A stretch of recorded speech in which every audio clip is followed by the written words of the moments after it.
Good morning, dear students. How are you? I hope you are fine. Today we are going to have novel. Our novel is Oliver Twist by Charles Dickens. Before we start with the chapter 5, let's remember what happened in chapter 4. In chapter 4, we have Oliver decided to run away to London because it's a good place for a homeless boy. He thought no one could be hungry or without work in London. He kept walking for 7 days.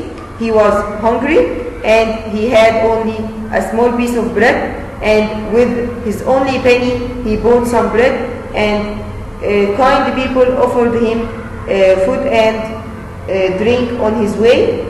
And on the 7th day he entered the town of Barnet. He was covered in dust and his feet were bleeding, but no one there offered to help him. A strange boy came to him and offered to help him. This boy was Jack Dawkins.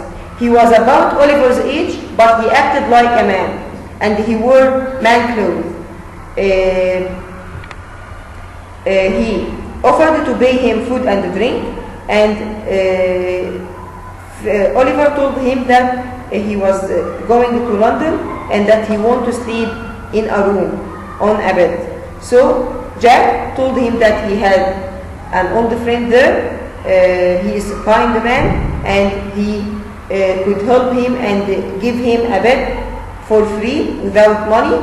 So Oliver agreed and they went to London at night.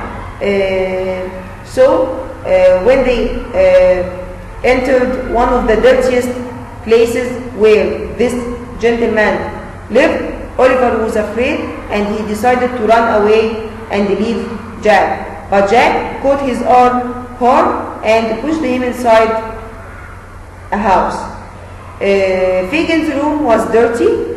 There were a lot of children and a lot of handkerchiefs hanging on a line, and Fagin was an old man with evil-looking face and red hair. He was cooking meat and he was looking at the same time to the handkerchiefs. They greeted Oliver, and Oliver sat down and had dinner with them.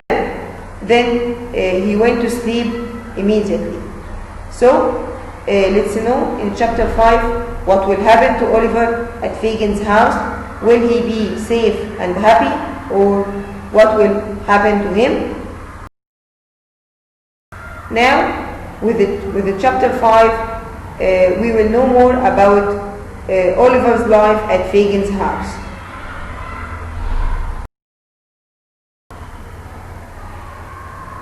This is Fagin.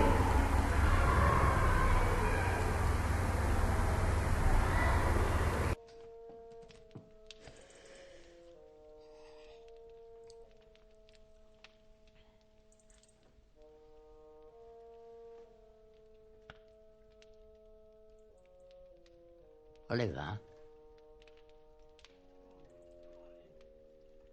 Oliver?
Clever jokes.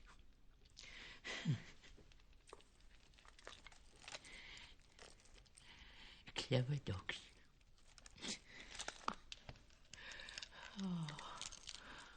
Fine fellows. Oh, fine fellows. Oh, fine fellows. Fine fellows. Fine fellows. Fine fellows.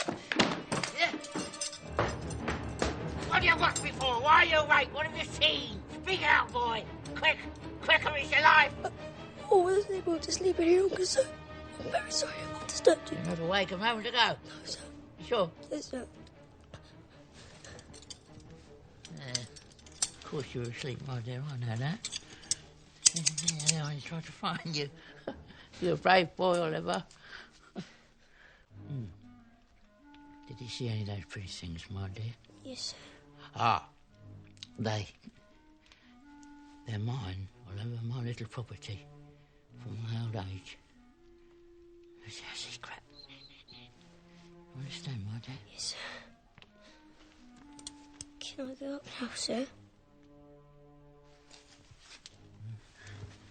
Yeah.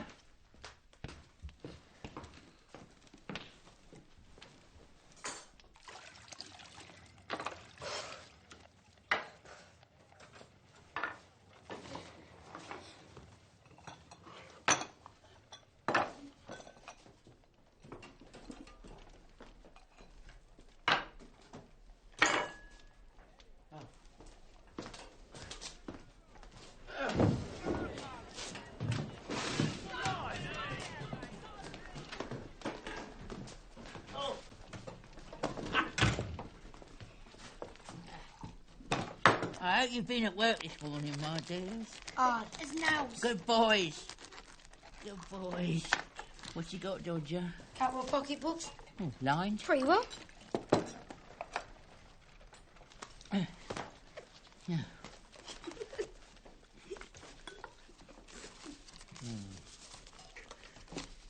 Oh.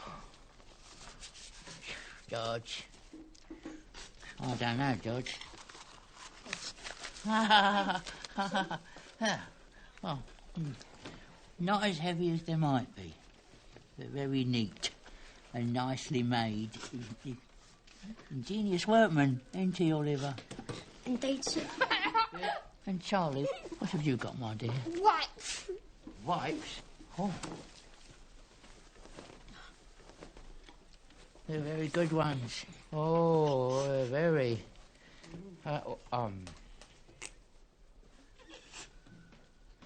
You haven't marked them well. The mark should be picked out with a needle. And we'll teach Oliver how to do it. Shall us, Oliver? If you please, sir. You'd like to make pocket handkerchiefs as easy as Charlie Bates, wouldn't you, my dear? Very much indeed. If you'll teach me, sir. I've never met anyone so green.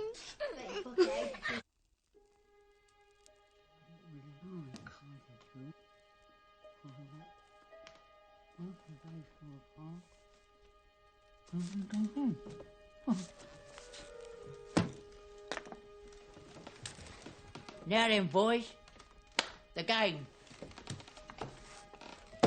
We'll show Oliver how to make pocket handkerchiefs. You'd like to play a game, wouldn't you, Oliver? Yes, sir.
Bedtime, Dad. Bedtime. Yuck.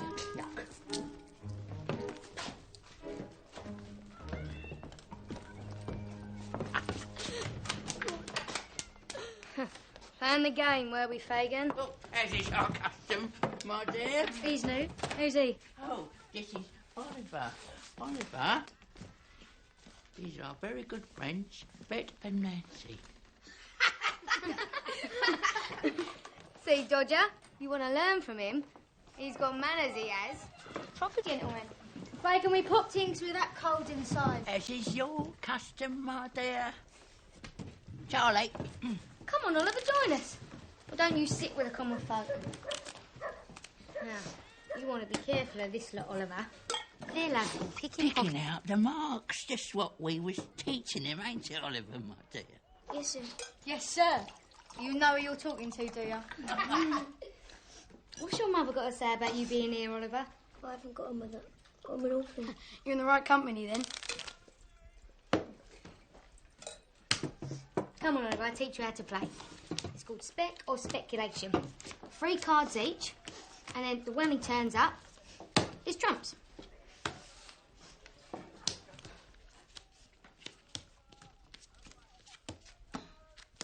There. This is a pleasant life, ain't it, my dear? Now, let's take the chapter main points. The next morning, Oliver woke up, but there was nobody in the room except Fagin. Oliver was half asleep, but Fagin thought that he was sleeping. He pulled out a box from a secret hole in the floor, and Fagin took out gold watches, rings, and jewels from this box. Suddenly, he saw Oliver. Oliver was awake and he was looking at him silently. He closed the box quickly and took the bread knife and went to Oliver to ask him about what he had seen.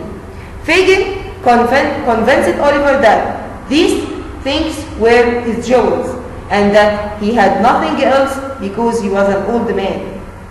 Jack Dawkins and Charlie Bates came in and they all had breakfast. Jack, Charlie, Fagin, and Oliver. Jack gave Fagin 2 purses, and Charlie gave him 4 handkerchiefs. And the handkerchiefs were of good material, but they were marked. Okay? So Fagin told Oliver that he will take the marks out with a needle. And Oliver agreed. So the children kept laughing at Oliver. Then Fagin, Jack, and Charlie started playing a strange game. Fagin put a silver box in one of his pockets of the trousers and a purse in the other pocket, a watch and a handkerchief in his coat pocket, and he walked around the room with his stick like the old man in the street.